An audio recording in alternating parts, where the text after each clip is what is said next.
Have you ever noticed how the people who keep attending dinners, community gatherings, or even casual coffee chats often seem younger?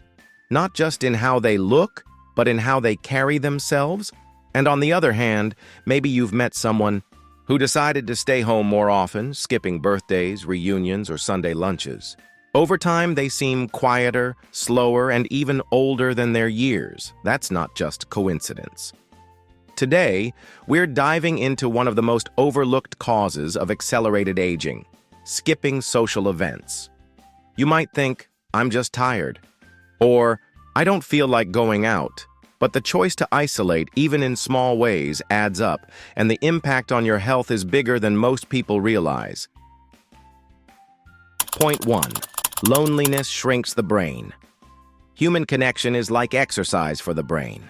When you talk, listen, share stories, and laugh with others, your brain forms new connections, keeps memory sharp, and even boosts creativity. But when you skip those chances to interact, your brain doesn't get the workout it needs. Think of Mary, a 68-year-old widow. After losing her husband, she stopped attending her weekly book club. At first, she told herself she needed time alone to grieve. But months turned into years, and she found herself struggling with memory slips. She forgot appointments, misplaced keys, and often felt like her mind was foggy. When her daughter gently nudged her back to the group, the difference was dramatic. Within weeks, her friends noticed she was sharper, quicker, and more cheerful. The conversations acted like brain training. Neurologists often compare this to use it or lose it. If we don't challenge the brain through social stimulation, important areas, like those responsible for memory, begin to shrink. Social connection keeps your brain young. Point 2.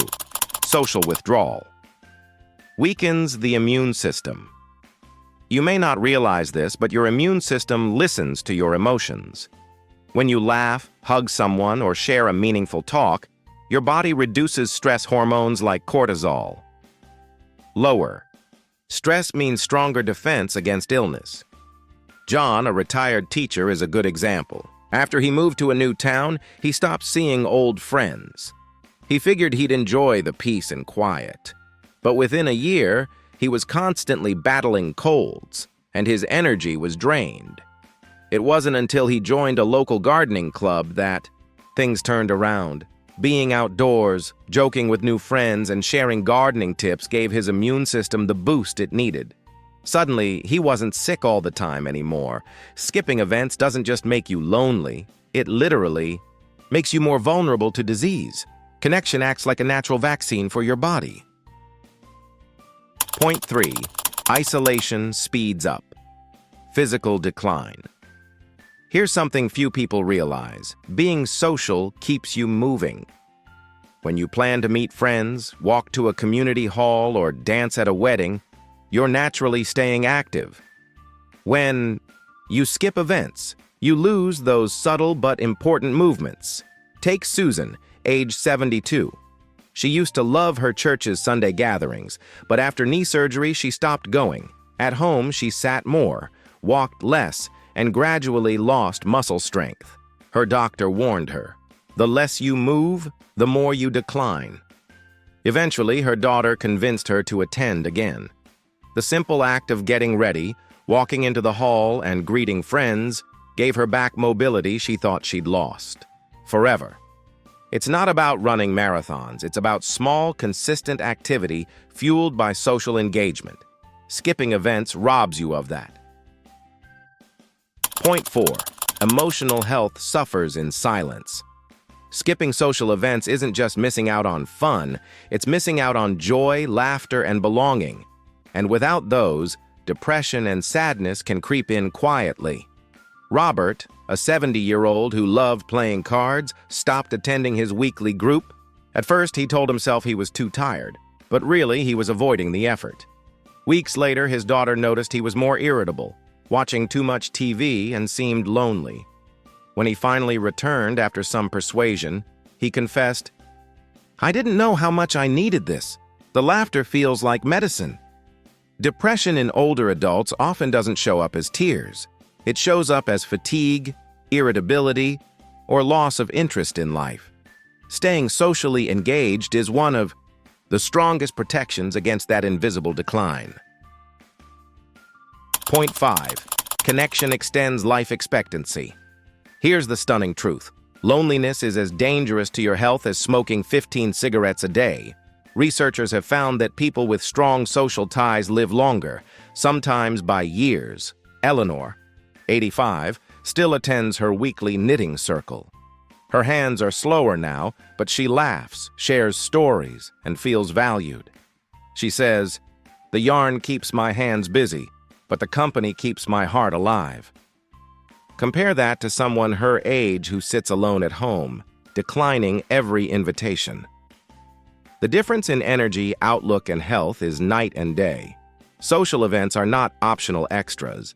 They are life-lengthening medicine. Point 6. Social bonds. Give life meaning. Aging well is not just about living long. It's about living with purpose. When you skip social gatherings, you miss chances to share wisdom, to guide younger people, to feel that you matter. Harold, a grandfather, volunteered at his community center. One month, he missed a few meetings. The children he mentored immediately asked, "Where's Harold?" That question reminded him that his presence was needed. Without those kids, he might have felt invisible. With them, he felt essential. Purpose is not found in isolation. It's found in connection. Point 7. Small steps make a big difference. Now, I know what you may be thinking, but I don't always feel like going out. That's normal. Social events can be tiring. But the secret is this: you don't need to attend every single thing. What matters is showing up often enough to keep the bonds alive. Even small efforts count. A phone call, a video chat, or a simple walk with a neighbor can protect your brain, your immune system, your emotions, and your sense of purpose. The key is consistency. Saying yes often enough keeps you young. Saying no too often quietly speeds up aging. So let me ask you this. When was the last time you skipped a social event? Not because you couldn't, but because you just didn't feel like it. And how did you feel afterward? Connection is not just about passing time. It's about adding life to your years. It's the secret ingredient to staying vibrant, sharp, and joyful. If this video touched you, I'd love to hear your thoughts in the comments. Have you noticed a difference in how you feel when you're socially active? What groups, clubs, or gatherings bring you joy? And if you found this helpful, please click like, subscribe for more gentle but powerful insights, and share this video with someone you care about. Because staying connected is not just about happiness, it's about survival. And together we can choose life, joy, and connection.